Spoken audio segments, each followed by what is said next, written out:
하나님의 예로 세례 계획 세우기.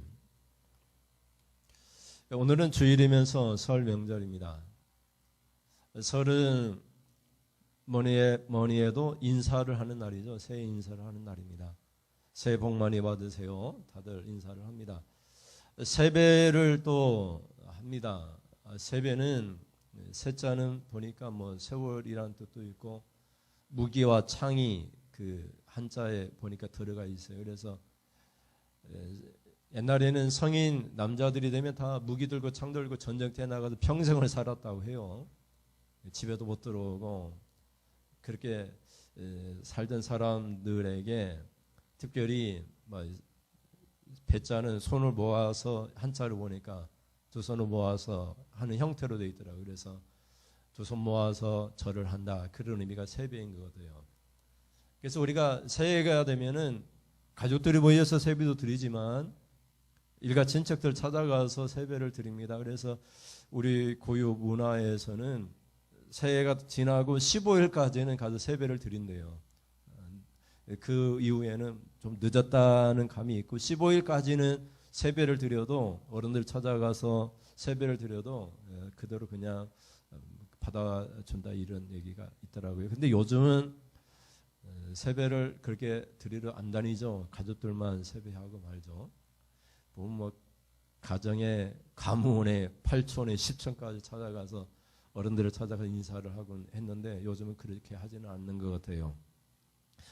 세배를 드리면 세뱃돈을 주고 또 어른들에게 용돈을 드리기도 하지만 세뱃돈을 받습니다.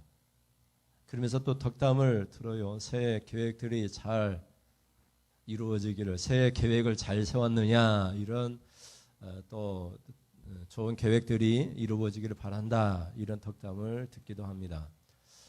여러분 새해가 아니더라도 계획을 세웁니다. 나는 뭐 대학에 들어가서 이렇게 할 거야 계획을 세웁니다.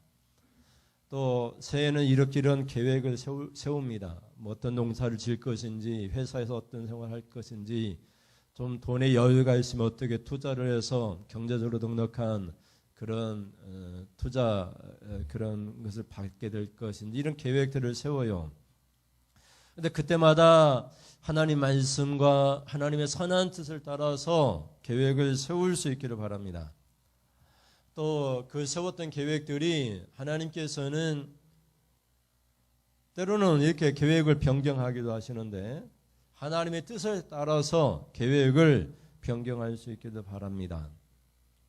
그런데 여러분 우리가 신앙생활을 하면서도 계획을 세울 때조차도 하나님의 뜻과 상관없이 하나님의 말씀에 근거하지 않고 우리의 잘못된 욕망을 따라서 계획을 세울 때가 많이 있습니다. 교회에서도 그런 일들이 종종 있고요. 내가 무엇을 어떻게 해야 되겠다 하는 그 계획들이 잘못된 욕망에 따라서 내 욕심 때문에 계획을 세울 때가 있어요. 이게 하나님의 뜻이다 하고 스스로 착각할 때도 있어요. 제가 대학교 다닐 때 그 재단 이사장님이 계셨는데 장로님이시고 뭐 저근데 좀 비리가 있어가지고 학생들이 데모를 했어요. 그런데 그분이 하시는 말씀이 내가 십자가를 지겠다. 나는 절대로 안 나간다. 이렇게 얘기를 하더라고요. 자기는 그렇게 잘못된 생각을 하는 거죠. 우리가 무슨 계획을 세울 때 하나님이 원하시는 계획이기를 바랍니다. 사도 바울이 하나님의 뜻을 따라 계획을 세웠어요. 우리 하나님께서도 계획을 세우셨어요. 그것이 사람을 타락한 인간을 구원하는 구속의 계획이라고 얘기해요. 신학적으로 얘기해서 구속 계획을 세우셔서 예수 그리스도의 십자가의 죽음을 통해서 타락한 인간을 구원하기로 계획을 세우셨어요. 그게 작정이라고도 얘기를 하죠. 이런 계획들을 세울 때 하나님의 뜻을 따라서 또 굳이 하나님의 뜻이 너무 추상적일 수 있으니까 우리가 생각할 때 하나님이 기뻐하시는 그런 계획을 세우는 것 그것이 매우 중요하다는 것 오늘 본문을 통해서 깨닫게 됩니다. 그러면 어떻게 하면 하나님이 원하시는 계획 오늘 제목을 통해서 하나님의 예로 계획을 세울 수 있을까요? 첫째로 같이 보겠습니다. 첫째로 경솔하게 육체를 따라 계획을 세우지 말아야 합니다. 사도 바울은 고린도 교회를 2번 방문하기로 계획을 세웠어요. 2번 방문하기로 했는데 고린도 교회를 방문하고 그 다음에 마게도냐로 갔다가 다시 고린도 교회로 와서 유대로 다시 이스라엘 유대로 가기로 계획을 세웠어요. 그러니까 고린도 교회를 2번 방문하기로 했어요.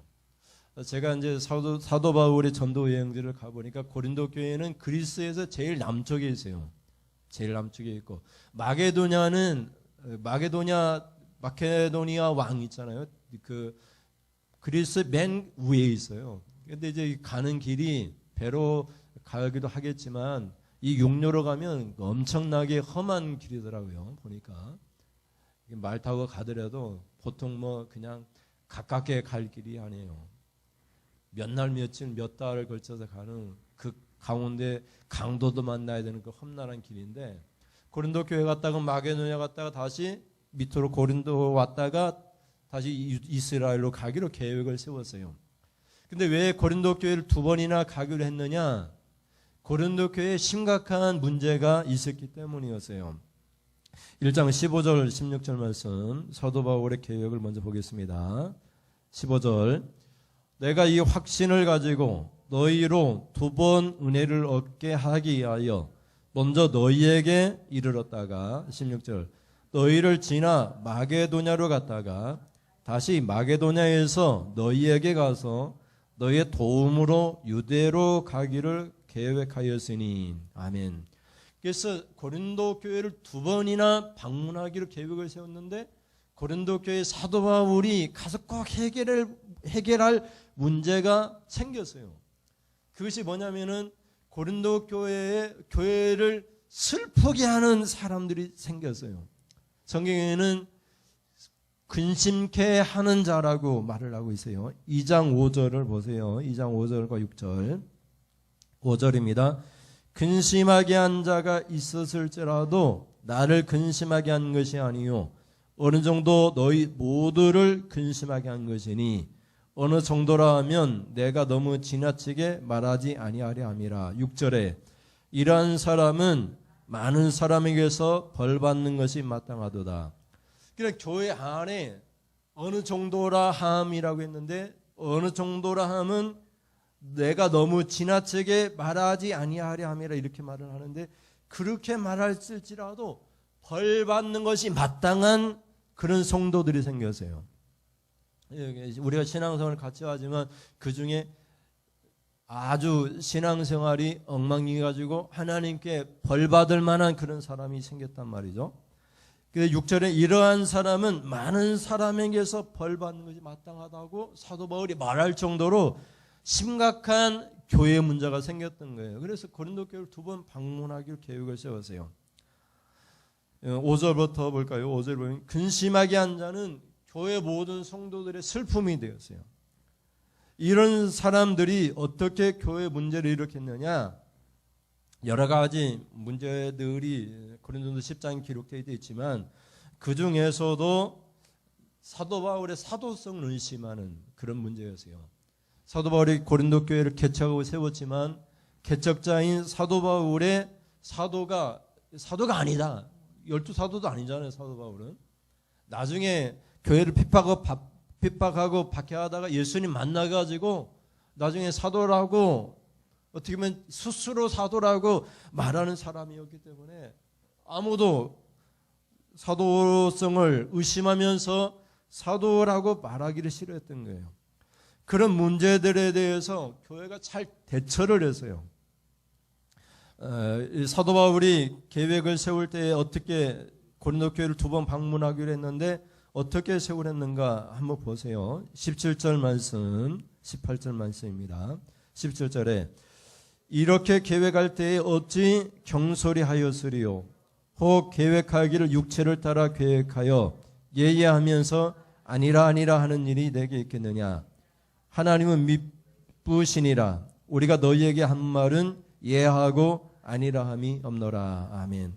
18절에 미쁘시다 이 말은 믿을만하신 분이다 이런 뜻이거든요. 하나님은 믿을만한 분이신데 하나님도 예하고 예로 행했지 아니라고 한 적이 없다는 거예요. 사도 바울이 지금 2번이나 고린도 교회를 방문하려고 했는데 실제로는 방문하지 않았어요. 왜 방문하지 않았느냐? 우리가 알게 되겠지만 교회 문제들이 해결되었기 때문에 방문하지 않게 돼요. 그러니까 이에 대해서 사도 바울이 고린도후서를 쓰면서 설명을 할 필요가 있었어요. 이렇게 계획을 세우고 계획을 변경한 것에 대해서 17절에 이렇게 계획할 때에 어찌 경솔히 했겠느냐. 아니 방문하지 않을 것 같으면 방문하지 않겠다고 처음부터 그렇게 얘기를 했으면 될 텐데 2번이나 방문하기로 해놓고는 아예 안 온 거예요. 근데 그것이 왜 경솔한 것이 아니라고 사도 바울이 말하는 거예요.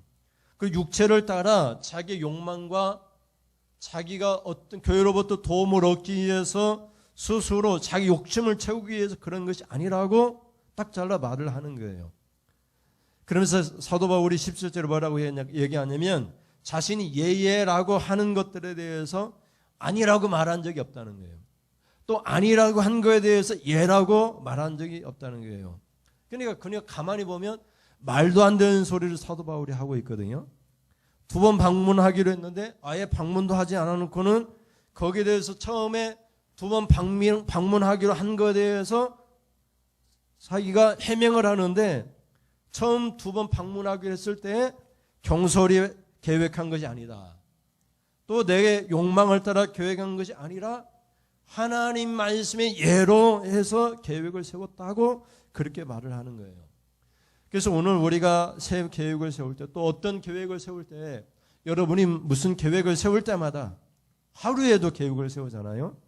내가 오늘 하루를 이렇게 살겠다 계획을 세우잖아요. 누구를 만나겠다. 내가 누구를 만나서 어떤 계획을 세우겠다. 어디에 가서 투자를 해야 돼. 이렇게 계획을 세울 때에 하나님 말씀에 대해서 하나님께 대해서 예는 예로 계획을 세워야 돼요.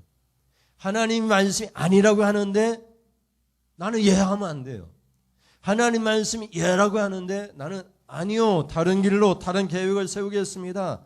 그러면 안 된다는 거예요. 그래서 사도 바울은 그 점에 대해서 조금 더 부끄러움이 없다는 거예요. 자신은 경솔히 한 것도 아니고 욕망을 따라 한 것도 아니고 하나님의 말씀에 대하여 예는 예로 했고 아닌 것은 아니라고 분명히 했기 때문에 자신의 계획은 하나님의 말씀에 따라서 정확하게 하나님 뜻에 따라서 계획을 세웠다 이렇게 말을 해요. 그래서 여러분들도 새 계획을 세울 때 하나님 보시기에 기쁘신 계획, 하나님 말씀의 예로 하나님 말씀이 아니라고 하는 것에 대해서는 계획을 세워서는 아니 된다는 거 그거 기억하시고 새 계획을 세울 때에는 하나님의 말씀의 예로만 계획을 세울 수 있기를 주님의 이름으로 축원을 드립니다. 우리 예전에가 예배 시간에 피아노 치는 연습인지 뭐 드럼 치는 연습을 했는데 앞으로 피아노 열심히 배워가지고 우리 누나 대학교 가면 피아노 좀 치야 되는데 어떡하지? 그걸 잘 생각해서 하나님께서 예라고 하면 계획을 세워야 돼요. 둘째로 같이 보시겠습니다. 둘째로 시작. 하나님의 뜻을 따라 계획도 변경해야 합니다. 우리가 앞날을 잘 알지 못하니까 그 순간순간마다 하나님께서 뜻을 변경시켜 줄 수 있습니다. 근데 하나님께서 계획을 세우셨어요. 말씀드린 것처럼 인간을 구원하는 계획을 세우셨어요. 하나님의 아들, 우리가 더 정확히 말씀드리면 하나님 자신의 십자가 죽음을 통해서 예수 그리스도의 십자가 죽음을 통해서 예수님도 하나님이시니까 하나님의 아들이시니까 하나님의 십자가 죽음을 통해서 인간을 구원하기로 구속의 계획을 세우셨어요. 그래서 하나님 앞에 예가 되었어요. 하나님은 그 계획을 절대로 변경하지 않으시고 그대로 때가 되면 예수님이 우리 죄 때문에 십자가에 죽으셨어요. 인간의 구속의 계획이죠. 그것처럼 사도 바울은 하나님과 같은 그런 믿을 만한 사람이었다라고 스스로 고백을 해요. 아까 우리가 읽었죠. 18절 말씀 다시 읽겠습니다. 하나님은 미쁘시니라. 우리가 너희에게 한 말은 예하고 아니라 함이 없노라. 하나님이 믿을 만한 분인 것처럼 내가 계획했던 것도 믿어달라는 거예요. 나는 하나님 앞에 조금 더 부끄러웠고 나는 믿을 만한 계획을 세웠는데 내가 한 말 계획들은 예라 예. 하나님 앞에 예요 아니가 아니라가 아니고 하나님 앞에 하나님 뜻과 계획에 예로 계획을 세웠다고 말을 해요. 근데 왜 사도 바울이 계획한 대로 고린도 교회를 2번 방문하지 못했는가? 왜 방문하지 않았는가 하는 사실을 우리가 알아야 되는데 한번 생각해 보세요. 예전에가 오늘 교회 와가지고 목사님한테 2번이나 큰절하기로 했어. 그런데 안 했어. 전화로 해 목사님 내가 큰절할게요 해놓고 안 했어. 소문 알겠죠? 안 했어 그래. 사도 바울이라고 엄청난 그런 목회자가 개척교회 고린도 교회 개척했잖아요. 개척한 고린도 교회 2번이나 방문하기로 해놓고는 안 왔어. 말씀드려서 목사님이 우리 집에 신방하기로 했거든요. 2번이나. 근데 아예 안 온 거야. 오기로 해놓고는 안 왔어요. 얼마나 실망이 컸겠어요. 우리 같으면 아이고 목사님 설해가지고 목회 제대로 하겠는가. 사도 바울이 고린도 교회를 2번이나 방문하기로 해놓고는 아예 안 오니까 사도 바울에 대해서 얼마나 많은 그런 질타가 교회로부터 있었겠어요. 그래서 사도 바울이 변명하면서 얘기를 하는 거예요. 왜 방문을 못했느냐? 사도 바울이 고린도 교회를 방문할 계획을 취소한 것은 고린도 교회에 심각했던 문제들, 교회를 근심하고 슬프게 했던 문제들이 해결됐기 때문이에요. 더 이상 방문할 필요가 없었던 거예요. 왜냐하면 사도 바울은 해야 할 일이 너무 많았기 때문에 교회에 근심케 하는 자들의 문제가 해결되었기 때문에 굳이 방문하지 않아도 됐던 것을 성경은 우리에게 말을 해요. 어떻게 문제가 해결됐느냐? 교회를 근심케 한 자들을 고린도 교회가 강력하게 제재했어요. 강력하게 책망하고 그리고 회개하도록 이끌어서요. 우리가 이렇게 교회가 책망하면 회개하면 좋겠지만 우리 같으면 어때요? 교회가 여기밖에 없냐 하고 다른 교회 가잖아요. 근데 이렇게 교회를 슬프게 만든 사람들이 회개했어요. 회개하니까 문제들이 해결되고 사도 바울은 오히려 권면을 해요. 그런 사람들이 이제 잘 너희가 위로해주고 사랑해줘라. 회개했으니까. 교회는 회개하면 다시 그들을 용서하고 위로하고 다시 사랑합니다. 하나님도 우리가 회개하면 아무리 큰 잘못을 저질렀을지라도 우리를 위로하고 우리를 다시 사랑합니다. 왜? 그렇지 않으면 우리가 사탄에 빠지고 예수를 떠날 수 있기 때문에 사도 바울이 그 말을 하고 있어요. 2장 6절 7절 말씀 보세요. 2장 7절 8절 7절입니다. 그런즉 너희는 차라리 어떻게 해요? 그를 용서하고 위로할 것이니 그가 너무 많은 근심에 잠길까 두려워하노라. 8절에 그러므로 너희를 권하노니 사랑을 그들에게 나타내라. 이 사람들은 교회를 슬프게 만들었던 사람이에요. 사도 바울의 사도성을 의심하고 오늘날 얘기한 목사의 그 직분을 의심하고 저 분이 목사냐 할 정도로 그렇게 잘못된 판단과 비방을 했던 그런 사람들이에요. 교회를 혼란케 한 사람들이었는데 그들이 회개하니까 교회의 강력한 제재와 책망을 통해서 이들이 회개하니까 앞에서 얘기한 것처럼 2장 6절에 뭐라고 얘기했어요? 이런 사람 많은 사람에게서 벌 받는 것이 마땅하다. 이렇게까지 말을 했거든요. 벌받아 마땅한 사람이 교회 제재와 책망을 통해 회개하니까 사도 바울이 얘기하는 거예요. 이제 용서하라. 이제 그들을 위로하라. 내가 너무나 잘못했습니다. 내가 너무나 고통스러웠습니다. 내가 교회를 슬프게 했습니다. 그렇게 혼자 낙심하고 슬퍼하고 있을까 봐 그들을 위로하고 용서하라고 말을 해요. 그러면서 여러분 7절을 다시 볼까요? 7절에 그런데 너희는 차라리 그를 용서하고 위로할 것이 왜? 그가 너무 많은 근심에 잠길까 두려워하노라. 근심은 슬픔이거든요. 내가 잘못해가지고 사도 바울의 사도성을 의심했고 교회를 슬프게 해가지고 자신을 쳐서 회개하면서 너무나 슬퍼할까? 그래 너무나 슬퍼가지고 사탄에 사로잡혀가지고 교회를 떠날까? 걱정이 돼가지고 두려워한다고 말을 하죠. 그러면서 8절에 그러므로 너희를 권하니 사랑으로 그들에게 나타내라 이렇게 얘기를 하죠. 2장 11절을 보세요. 11절 그렇게 왜 해야 되는가를 설명해요. 11절에 이는 우리로 사탄에게 속지 않게 하려 함이라. 우리는 그 계책을 알지 못하는 바가 아니로라. 사탄의 계책은 뭐냐? 교회를 혼란케 하는 거예요. 교회에 사탄에 빠지도록 하는 사람을 만드는 거예요. 그래서 근심에 회개에 빠진 사람을 다시 받아들이지 않으므로 사탄에 속게 만드는 것. 그게 사탄의 계책이라고 말을 하고 있어요. 그래서 사도 바울이 이것을 통해서 고린도 교회를 다시 방문하지 않게 된 거예요. 근심케 한 자들이 계속해서 고린도 교회 문제를 일으켰다면 사도 바울이 2번이나 방문해요. 한 번 가지고 안 되니까 2번까지 방문해서 그들을 강력하게 책망하고 너희는 벌받아 마땅한 사람이라고 말했을 텐데 이 서신서를 통해서 2장 6절에 벌받아 마땅한 그런 사람들이 회개했기 때문에 오히려 그들에게 위로하고 그들을 용서하고 그들을 사랑으로 받아들이라. 그들이 사탄에 빠지지 않도록 해야 된다. 이렇게 말을 하면서 자신이 계획했던 계획을 변경하는 모습을 보게 돼요. 여러분이 새 계획을 세웁니다. 그러나 그 계획이 지금은 하나님의 뜻에 분명하고 확실한 하나님의 뜻이라 할지라도 그 계획이 환경과 상황에 따라서 변경될 수 있어야 돼요. 문제가 이미 해결됐는데 굳이 그 계획을 밀고 나갈 필요가 없단 말이죠.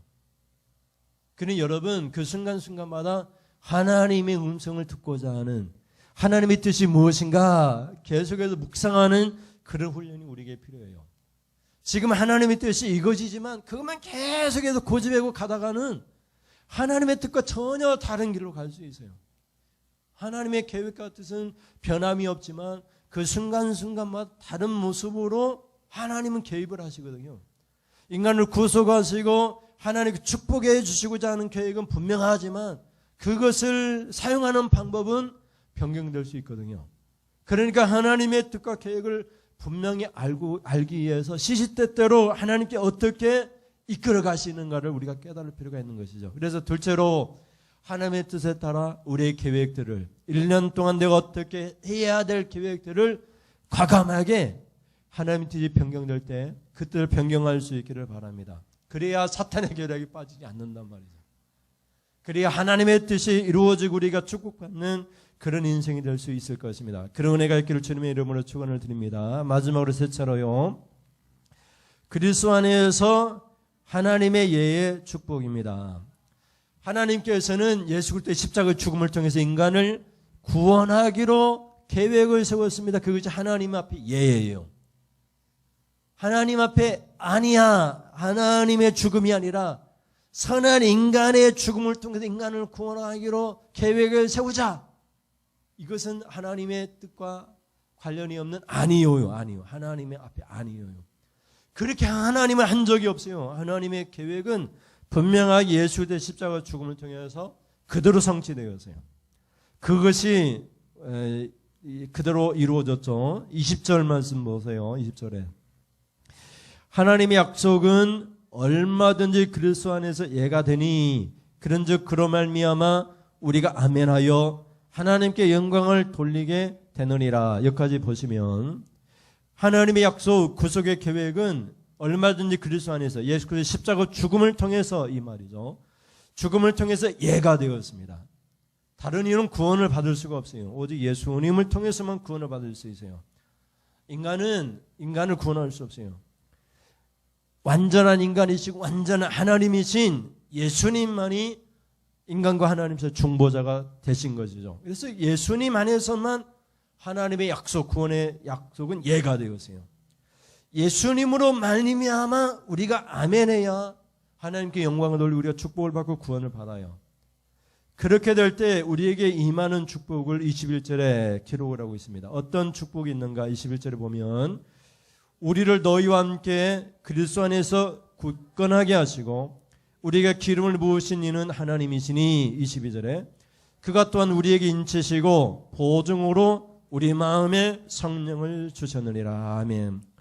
여러분, 새해 하나님의 예로 하나님의 뜻으로 계획을 세우면 또 하나님의 뜻을 따라 계획을 변경하면 하나님 축복을 주세요. 하나님의 예로 예수 그리스도 안에서 십자가 죽음을 통해서 하나님의 예로 하나님이 우리에게 어떤 축복을 주셨는가를 설명하는데 21절에 먼저 축복은 뭐죠? 우리를 너희와 함께 그리스도 안에서 굳건하게 하셨다고 말씀하고 있어요. 이게 첫 번째 축복이죠. 굳건하게 하다 이 말은 법적 용어인데 약속된 안전 또 유효한 유언이라는 그런 뜻을 갖고 있어요. 하나님께서 분명하게 돌봐주실 것이다 이런 의미를 갖고 있어요.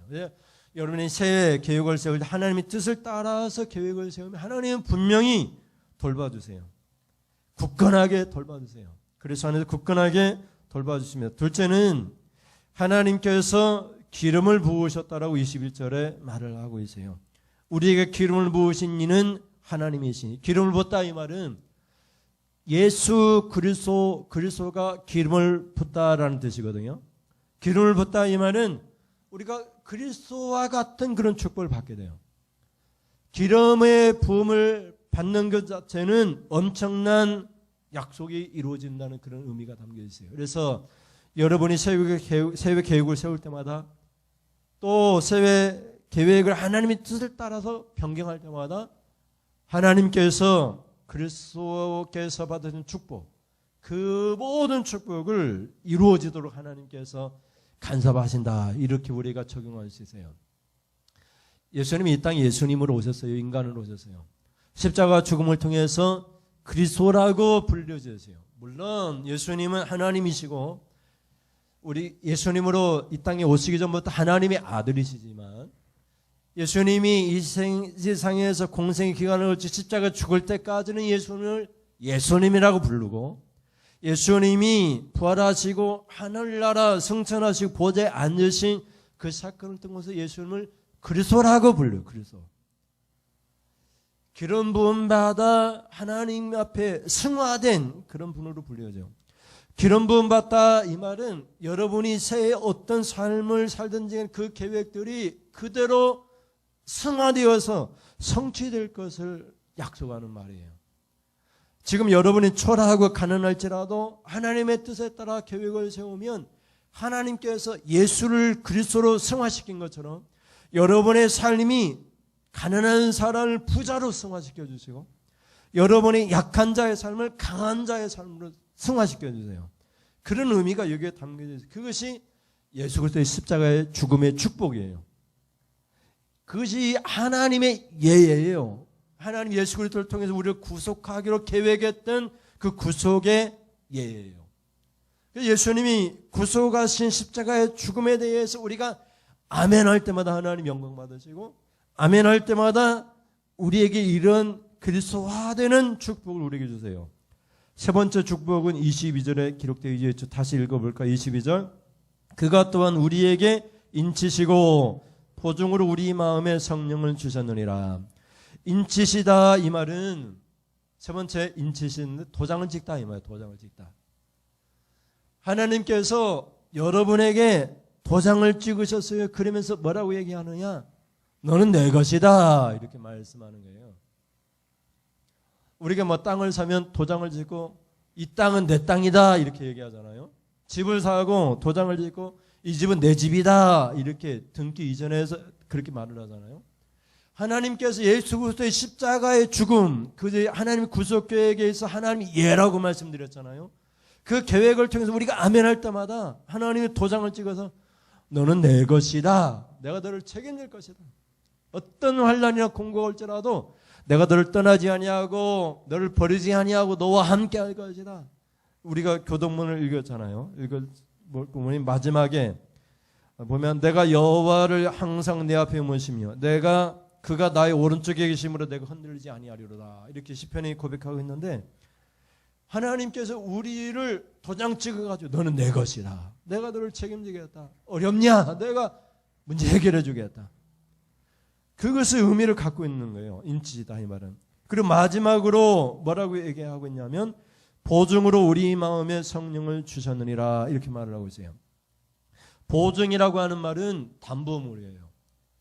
여러분이 집을 샀는데 어떻게 해요? 집을 살 때 계약서를 쓰죠. 계약서를 쓸 때 담보 계약금을 주죠. 계약금 얼마나 줘? 한 10%를 줘요.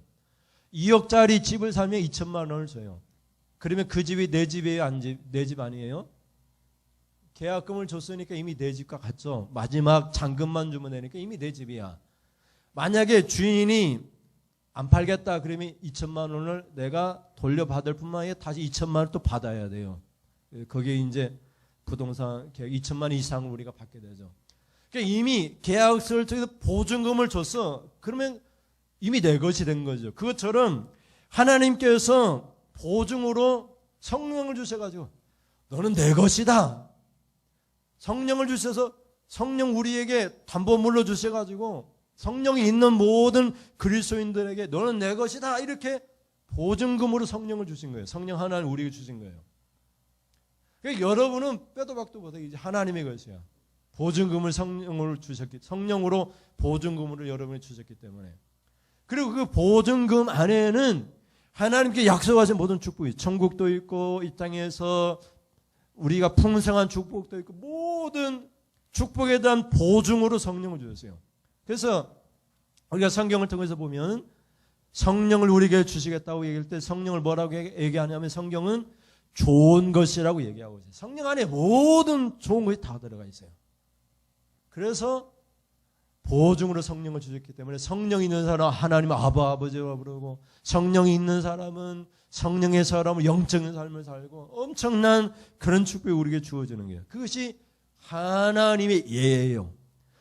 하나님의 예도 이런 놀라운 축복을 주는데 여러분이 올 한 해를 살 동안 하나님 말씀에 대한 예로 살면은 얼마나 엄청난 축복이 우리에게 주어지겠냐 말이죠.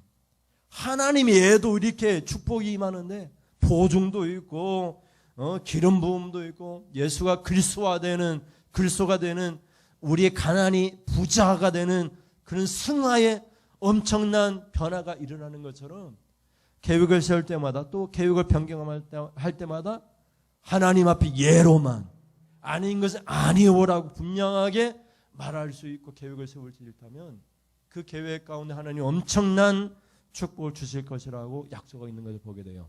그래서 새해 계획을 세울 때 하나님의 뜻을 따라 세우시고 경솔하게 우리 육체 욕망을 따라 세우지 말고 하나님 말씀과 우리 안에 성령이 임하셔서 인도해 주는 대로 하나님의 선한 뜻을 따라 계획을 세우세요.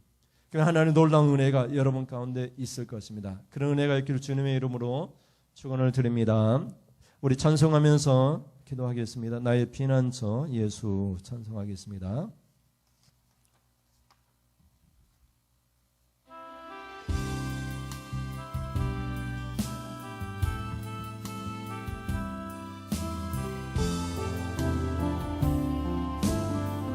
나의 피난처 예수 나의 피난처 예수 의지해요 나의 피난처 예수 의지해요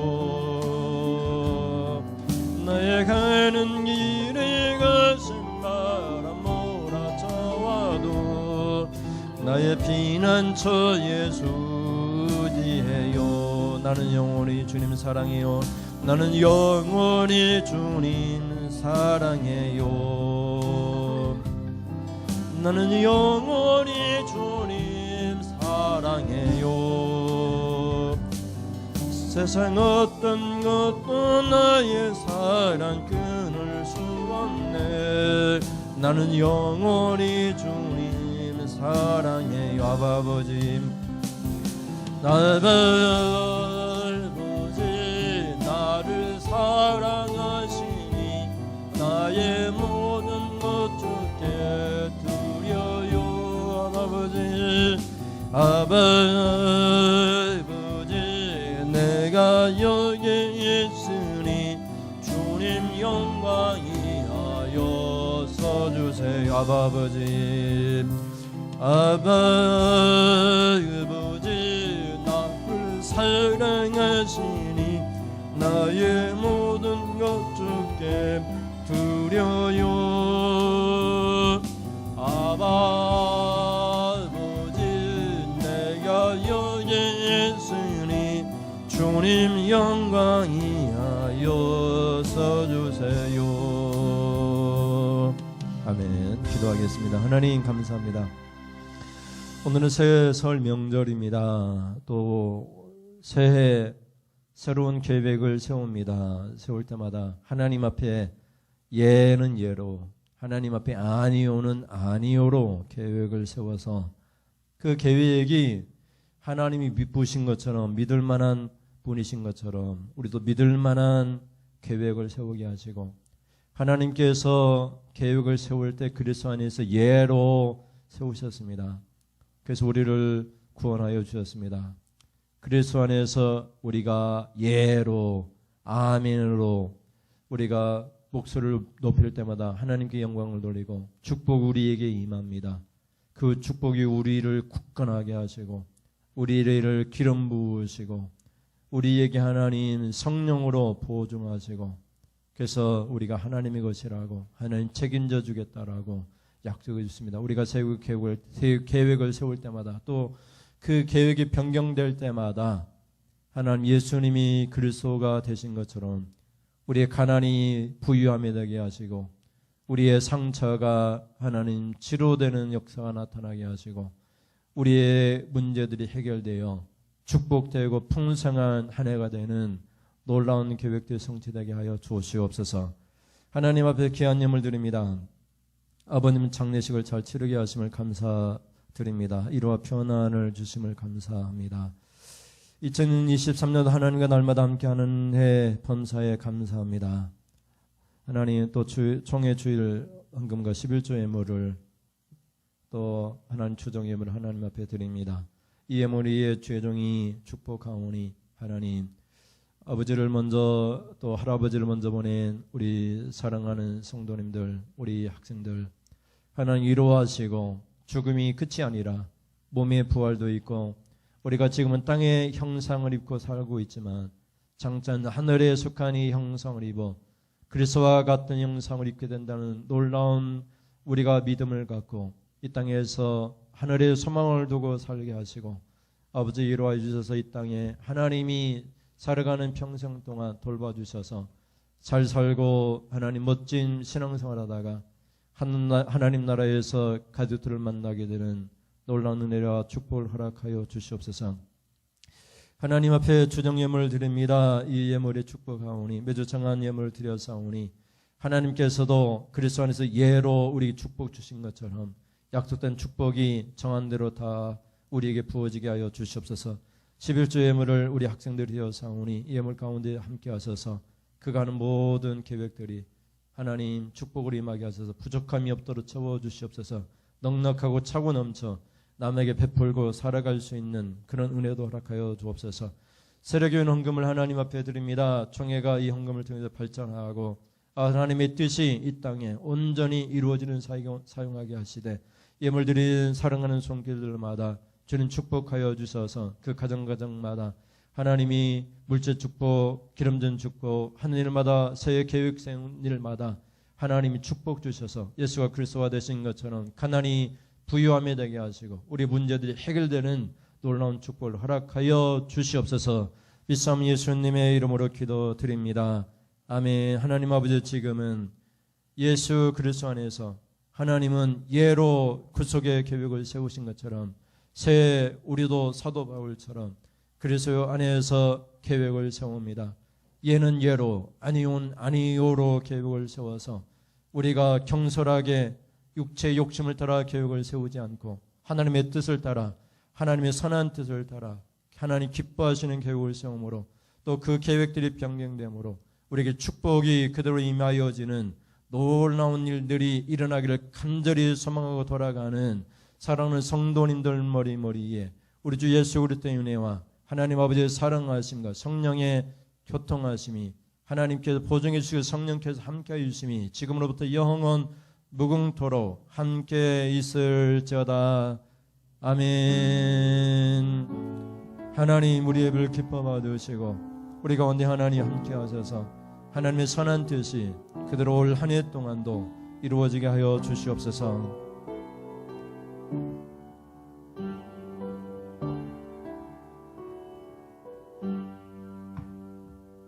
이상으로 예배를 마치겠습니다. 설명절 가족들과 잘 보내시길 바랍니다. 감사합니다.